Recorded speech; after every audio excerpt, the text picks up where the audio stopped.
Morning students. इस वाले lecture में अपन इकोसिस्टम को शुरू करने जा रहे हैं। ठीक है। तो इस लेक्चर को शुरू करने से पहले मैं आपको हर चैप्टर के जैसे सबसे पहले सिलेबस के बारे में बताऊंगी कि सिलेबस में कौन सी चीजें अपन को दी हुई है जो कि अपन को इस चैप्टर को पढ़ते टाइम ध्यान में रखनी है, जो अपन इस चैप्टर में पढ़ेंगे। ठीक है। तो सबसे पहले बात करते हैं इकोसिस्टम के सॉरी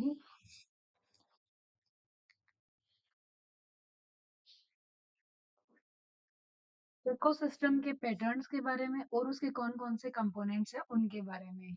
इसके अलावा कोई भी इकोसिस्टम की प्रोडक्टिविटी एंड डिकम्पोजिशन किस हिसाब से बना हुआ है उसके बारे में बात करेंगे। फिर कोई भी इकोसिस्टम है उसमें एनर्जी का फ्लो किस पैटर्न में होता है इसके बारे में बात करेंगे। ठीक है। इसके अलावा pyramid of numbers, biomass and energy के बारे में पढ़ना है। ठीक है। इसके बाद में नेक्स्ट बात करेंगे अपन न्यूट्रिएंट साइक्लिंग के बारे में। न्यूट्रिएंट्स की साइक्लिंग इसमें अपन को 2 साइकिल्स के बारे में थोड़ा-सा डिटेल में स्टडी करना है, वो है स्पेशली यहाँ पे मेंशन कर रखी है कार्बन कार्बन की साइकिल और फास्फोरस की साइकिल, ठीक है? इसके बाद में नेक्स्ट बात करते हैं इकोलॉजिकल सक्सेशन के बारे में और लास्ट टॉपिक यहाँ पे मेंशन किया हुआ है इकोलॉजिकल सर्विसेज। कार्बन फिक्सेशन किस टाइप से होता है, पॉलिनेशन किस टाइप से होता है और ऑक्सीजन रिलीज किस टाइप से होती है, ठीक है? तो इस वाले जो अपना चैप्टर है इसको अगेन मैंने 2 लेक्चर में डिवाइड किया है। फर्स्ट लेक्चर में अपन यहाँ से लेके और हाँ, pyramid of number, biomass, energy तक पढ़ेंगे, ठीक है? ये वाले 4 टॉपिक यहाँ पे पढ़ेंगे और आगे वाले जो 3 है न्यूट्रिएंट साइक्लिंग, सक्सेशन और इकोलॉजिकल सर्विसेज वो अपन आगे वाले चैप्टर में पढ़ लेंगे। यहाँ तक की बात क्लियर है? ये बात हो गई अपने सिलेबस की। अब अपन देखते हैं इकोसिस्टम की डेफिनेशन क्या है। An ecosystem is a biological community where the living and non-living components interact with each other and in their physical environment. ठीक है? It is the functional unit of nature and varies greater in size. Let us have a look at the structure, function, and components of an ecosystem. Ecosystem के structures के बारे में सबसे पहले बात करते हैं। The structure of ecosystem compromises two different components. एक तो होता है बायोटिक और एक होता है एबायोटिक, ठीक है? इकोसिस्टम में एक तो आते हैं बायोटिक फैक्टर्स, एक आते हैं एबायोटिक फैक्टर्स, ठीक है? बायोटिक फैक्टर्स में प्रोड्यूसर्स आएंगे, कंज्यूमर्स आएंगे और डिकम्पोजर्स आएंगे, ठीक है? एबायोटिक फैक्टर्स है जो, उसमें क्लाइमेटिक फैक्टर्स आएंगे, एडिफिक फैक्टर्स आएंगे और टोपोग्राफिक फैक्टर्स को इंक्लूड करेंगे, ठीक है? क्लाइमेटिक फैक्टर्स में कौन कौन सी चीजें आती है जो अपने क्लाइमेट में, जैसे कि टेम्परेचर है, ह्यूमिडिटी है, ये सारी चीजें। एडिफिक शब्द है जो डिनोट कर रहा है सोइल को, ठीक है? और टोपोग्राफिक में आई थिंक पीएच टाइप की चीजों को अपन मेंशन करने वाले हैं, ठीक है? इसके अलावा प्रोड्यूसर क्या होता है, कौन कंज्यूमर होता है और कौन डिकम्पोजर होता है। प्रोड्यूसर प्रोड्यूस करने वाला, कंज्यूमर जो प्रोड्यूसर ने प्रोड्यूस किया उसको फीड करेगा वो कंज्यूमर, और डिकम्पोजर प्रोड्यूसर को प्रोड्यूसर पे भी फीड करेगा, डिकम्पोजर पे भी कंज्यूमर पे भी फीड करेगा, ठीक है? इन दोनों पे जो फीड करेगा वो हो जाएगा डिकम्पोजर। डिकम्पोजर का नाम से पता लग रहा है कि इसका काम ही है चीजों को डिकम्पोज करना, मतलब जो कॉम्प्लेक्स, जो अपने जटिल पदार्थ है उन अगेन वो सिंपल कंपोनेंट्स में डिवाइड कर देगा, ठीक है? ब्रेक डाउन कर देगा। अब इसके स्ट्रक्चर के बारे में अपन ने पढ़ लिया है। अब बायोटिक और एबायोटिक कंपोनेंट्स के बारे में मैं आपको बात करती हूँ। Biotic components are living components involved in shaping the ecosystem. It include biotic factors such as, अब biotic components में producers आते हैं, कंज्यूमर्स आते हैं और डिकम्पोजर्स आते हैं। प्रोड्यूसर्स क्या काम कर रहे हैं और कौन होते हैं ये प्रोड्यूसर्स, कैसे लोग हैं ये देखो। Producers, all green plants in the ecosystem are termed producer, as they produce their own food by making uses of solar energy. All living organisms are dependent on plants for both oxygen and food. ठीक है? जितने भी सारे green plants है वो produce उनको अपन producers बोलते हैं। अभी प्रोड्यूस कैसे कर रहे हैं, सनलाइट के फॉर्म में एनर्जी को लिया, ठीक है? फिर इन्होंने अपना फूड फूड बना दिया। इसके अलावा ये ऑक्सीजन को भी प्रोड्यूस करते हैं, ऑक्सीजन भी ग्रीन प्लांट से बनाते हैं, ठीक है?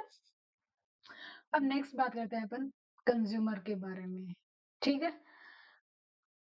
Consumer they include both primary consumer and secondary consumer. Primary consumer तो स्केल में नीचे के लेवल पे आएंगे, जो प्रोड्यूसर्स पे डायरेक्टली फीड कर रहे हैं, और सेकेंडरी कंज्यूमर हो सकता है कि प्राइमरी कंज्यूमर पे फीड कर रहे हो, ठीक है, फीड करते हैं, ठीक है। As animal depend on plant for their food they are called consumer. Primary consumers feed directly on producers for their food and secondary consumer feed on their primary consumer for their food, ठीक है। All herbivores animals are an example of primary consumers. Carnivore and apex predators make up a secondary and tertiary consumer. अब बात आती है जो ये जो primary consumer है, ये तो मांसाहारी लोग नहीं होते, ये सिर्फ और सिर्फ प्रोड्यूसर्स पे फीड करते हैं। लेकिन ये जो सेकेंडरी कंज्यूमर है, ये मांसाहारी लोग होते हैं, प्राइमरी कंज्यूमर पे फीड करते हैं, ठीक है। अब आती है बात डीकम्पोजर्स की। इन सब के मास्टर है, सब पे फीड कर लेंगे ये, ठीक है। कोई भी प्रोड्यूसर्स है, मतलब कोई भी प्लांट है, वो जब गलेगा मरेगा तो उस पे डीकम्पोजर्स आ जाएंगे, उसको गलाने में हेल्प कर देंगे। ऐसे ही प्राइमरी कंज्यूमर सेकेंडरी कंज्यूमर, कोई भी ऑर्गेनिज्म जब मर गया, ठीक है, तो उसको उसके कंपोनेंट्स को ब्रेक डाउन करने के लिए डीकम्पोजर आ जाएंगे, ठीक है।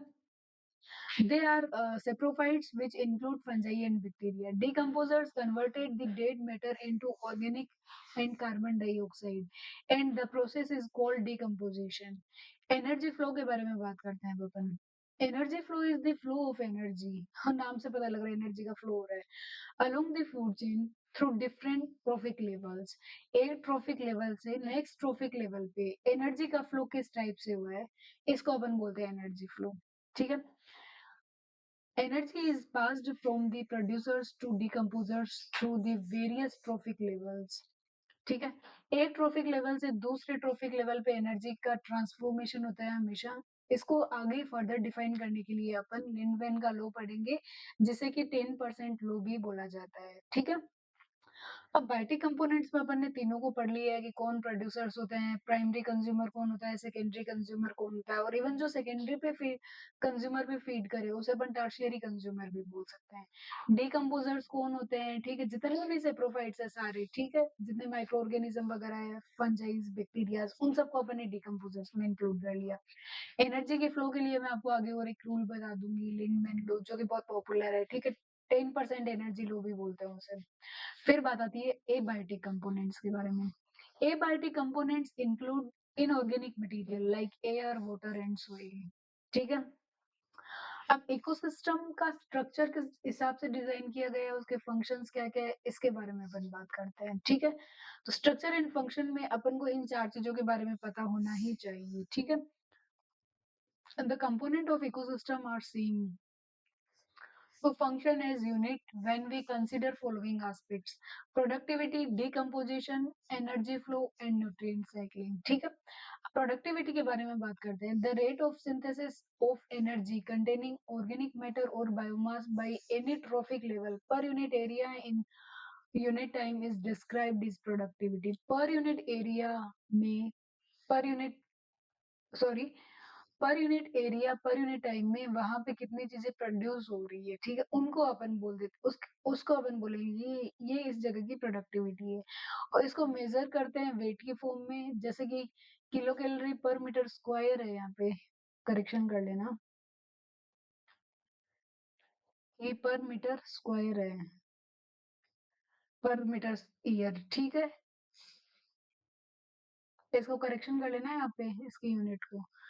अब प्रोडक्टिविटी भी दो टाइप से डिफाइन कर सकते हैं, एक तो होती है प्राइमरी प्रोडक्टिविटी, एक होती है सेकेंडरी प्रोडक्टिविटी, ठीक है। तो प्राइमरी प्रोडक्टिविटी है the amount of, sorry,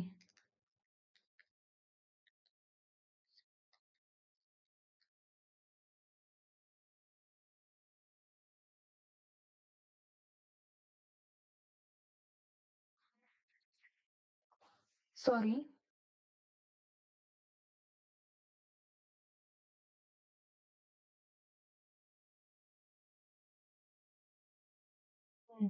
primary productivity, the amount of energy accumulation in green plants as biomass or organic matter per unit area over a time period through the process of photosynthesis.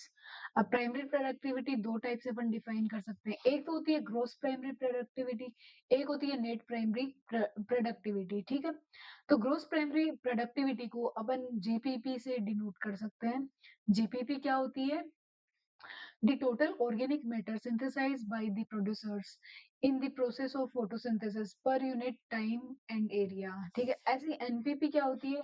It is the weight of the organic matter stored by the producers in a unit area per volume per unit time. ठीक है, ये GPP और NPP का formula है। NPP इसकी definition अपन बोलते हैं कि जितना भी जीपीपी हुआ था उसमें रेस्पिरेशन में जो भी तुम्हारा खर्चा लगा है, ठीक है, वो तुम हटा दो। ठीक है, तो इसको आप ऐसे देख सकते हो कि मान लो कि अपन ने कोई भी बिजनेस चालू की है।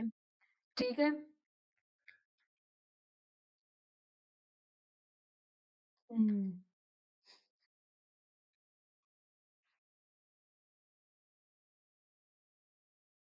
ठीक है, कोई भी मैंने बिजनेस चालू की है, तो एनपीपी, ये ये तो मेरा खर्चा है जितना मैंने बिजनेस को चालू करने से पहले की मान लो मेरे कुछ 40 रुपीज का खर्चा आया। ठीक है, माइनस जितना मेरे को टोटल प्रॉफिट हुआ उस बिजनेस से। ठीक है, मान लो कि जो बिजनेस था उससे मेरे को इतना टोटल प्रॉफिट हुआ। ठीक है, तो ये मेरा बच जाएगा कि मेरे को शुद्ध लाभ बीच में कितना हुआ। ठीक है, 60। ठीक है, इसको मैंने कैसे डिफाइन किया? एनपीपी अपन को नेट प्राइमरी प्रोडक्टिविटी अपनी कितनी है, एंडिंग में अपन को कितना प्रॉफिट हुआ, तो जितना तो अपन ने बिजनेस में मिला है अपन को, प्लस बिजनेस शुरू शुरू करने से पहले अपन ने कितना खर्चा इस पे लगाया था। ठीक है, ये चीज आ जाएगी। ठीक है, जीपीपी माइनस करेंगे रेस्पिरेशन तो अपने पास आ जाएगा एमपीपी। इस चीज को अपन को ध्यान में रखना है बहुत अच्छे से। ठीक है, organic matter created by a photosynthetic minus organic matter created by photosynthesis minus the rate of respiration and other losses। respiration के अलावा और भी कोई लॉस हो रहा है यहाँ पे, तो वो भी अपन यहाँ पे माइनस कर देंगे। ठीक है, अब नेक्स्ट बात करते हैं अपन सेकेंडरी प्रोडक्टिविटी की। ठीक है, the rate of synthesis of organic matter by the consumers is known as the secondary productivity. ठीक, कंज्यूमर्स उनके ऊपर कितनी प्रोडक्टिविटी का एक्सपांड होने वाला है वो अपन बात करेंगे सेकेंडरी प्रोडक्टिविटी के अंदर। ठीक है, अब देखो यहाँ पे दिया हुआ है कि कोई सन है, प्लांट है, इसने फोटोसिंथेसिस किया सन से लाइटली। ठीक है, तो ये हो गई इसकी GPP. Respiration energy lost unavailable to consumer. अब इसने जितनी एनर्जी इसके पास आ रही थी वो टोटल एनर्जी हो गई इसकी जीपीपी, लेकिन इसने कुछ खर्चा भी तो किया, इसका रेस्पिरेशन में खर्चा भी तो लगा ना। अब net primary production energy available to consumer, consumer को कितनी अवेलेबल हो पाएगी? तो भाई जितना टोटल खर्च आया इसके पास माइनस में इसका खर्चा लग गया, वही तो कंज्यूमर को अवेलेबल हो पाएगी। ठीक है, तो इस टाइप से ये फॉर्मूला डिजाइन हुआ है, GPP minus R is equal to NPP, जो मैंने आपको यहाँ पे भी एक्सप्लेन करा था। ठीक है, अब नेक्स्ट बात करते हैं अपन डी कंपोजिशन के बारे में। ठीक है,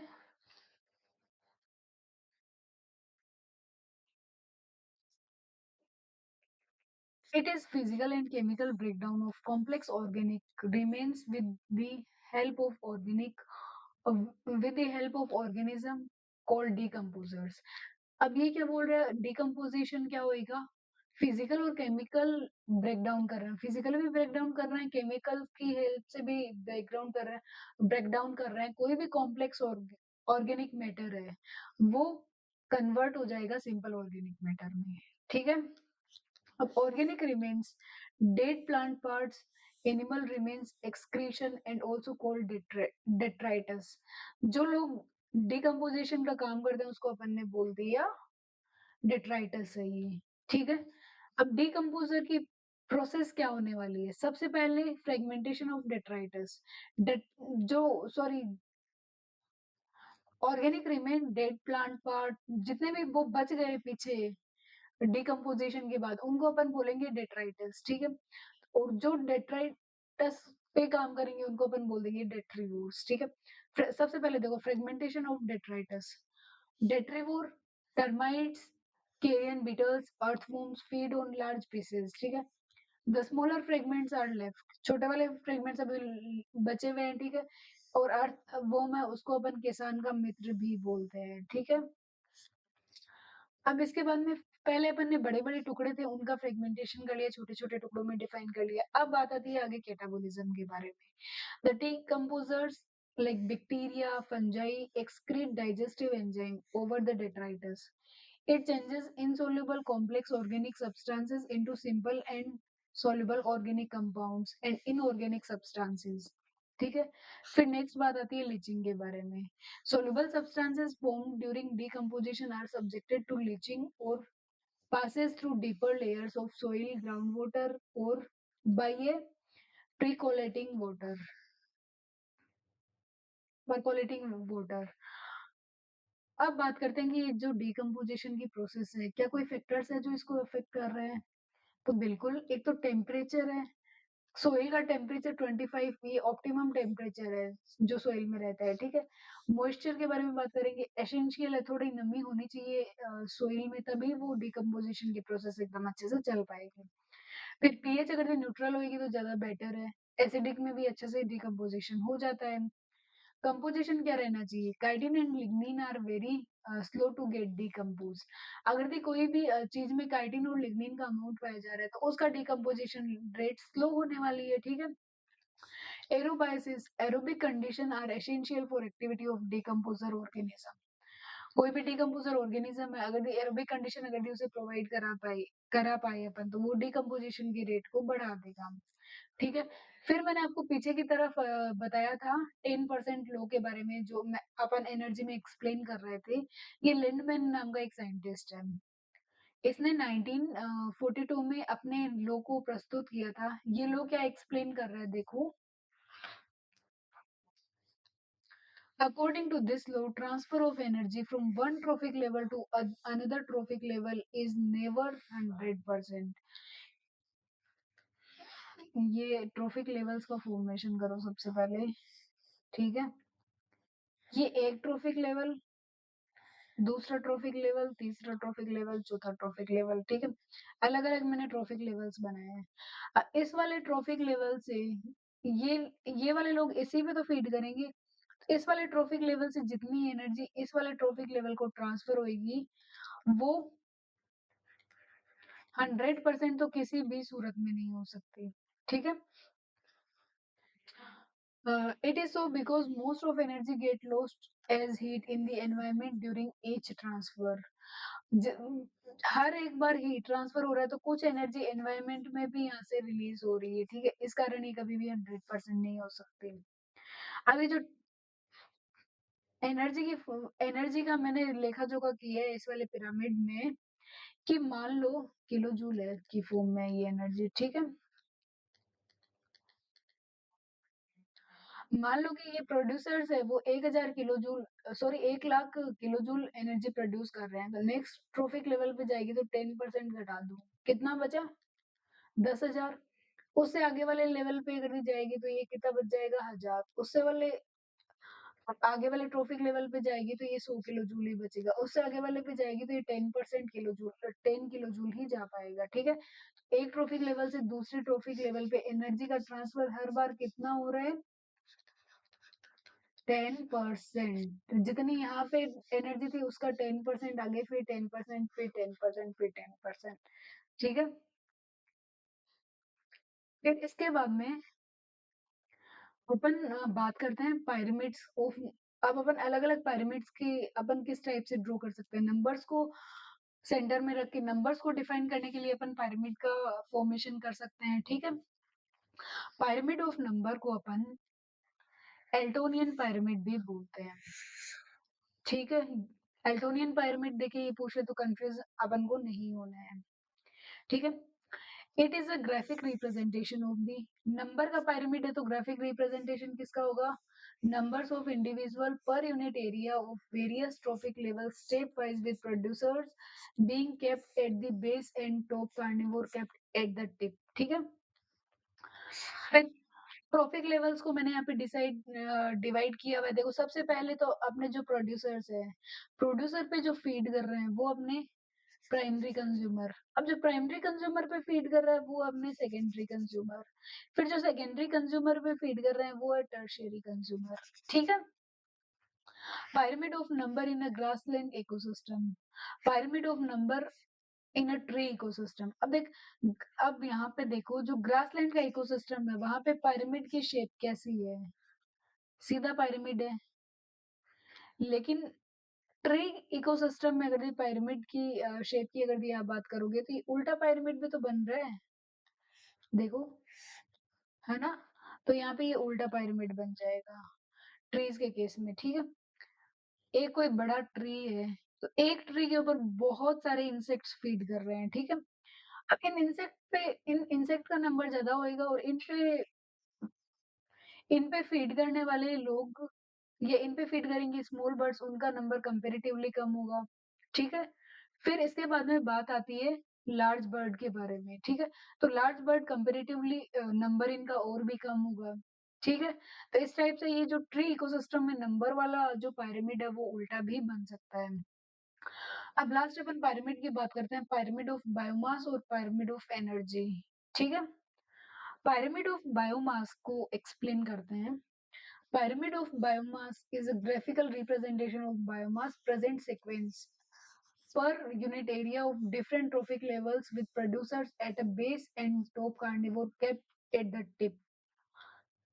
The pyramid of biomass is more real than the pyramid of number because the latter does not take into consider the size of individual. अब यहाँ पे अपन साइज ऑफ इंडिविजुअल को तो कंसिडर नहीं कर रहे और pyramid of biomass अगर ये अपन एक्वेटिक सिस्टम में करें तो ये उल्टा pyramid बन रहा है पूरा पूरा। ठीक है। प्रोड्यूसर्स यहाँ पे बहुत कम होते हैं। ठीक है। उस पे फीड करने वाले प्राइमरी कंज्यूमर थोड़े ज्यादा होंगे, फिर सेकेंडरी कंज्यूमर, फिर टर्शियरी कंज्यूमर। ठीक है। इनकी बॉडी का साइज भी देखो कंटिन्यूअसली बढ़ता जा रहा है।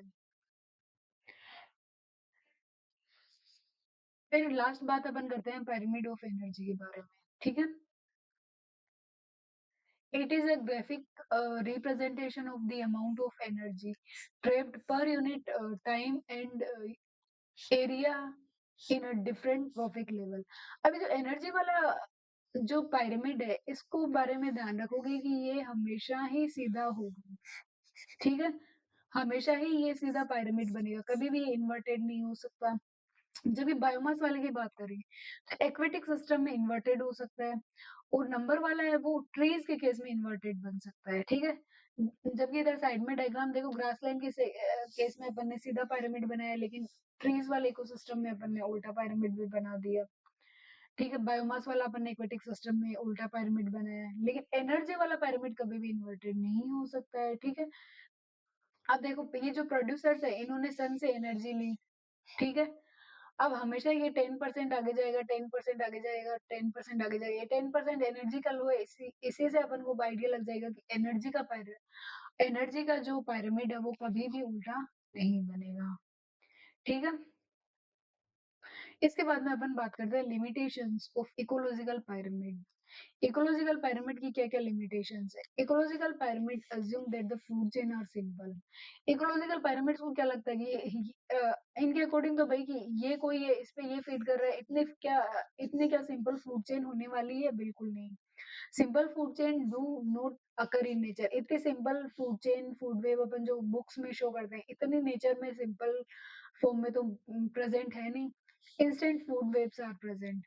फूड चेन्स तो पाई ही नहीं जाती कि ये इस पे फीड कर रहा है, फिर ये इस पे फीड, ये इस पे फीड। ये बहुत ज्यादा कॉम्प्लेक्स स्ट्रक्चर होती है। ठीक है। ये इस पे या ये इस पे या ये इस पे, ठीक है, कोई किसी पे फीड कर लेता है। ठीक है। तो ये फूड वेव की फॉर्म में पाई जाती है नेचर में। ठीक है।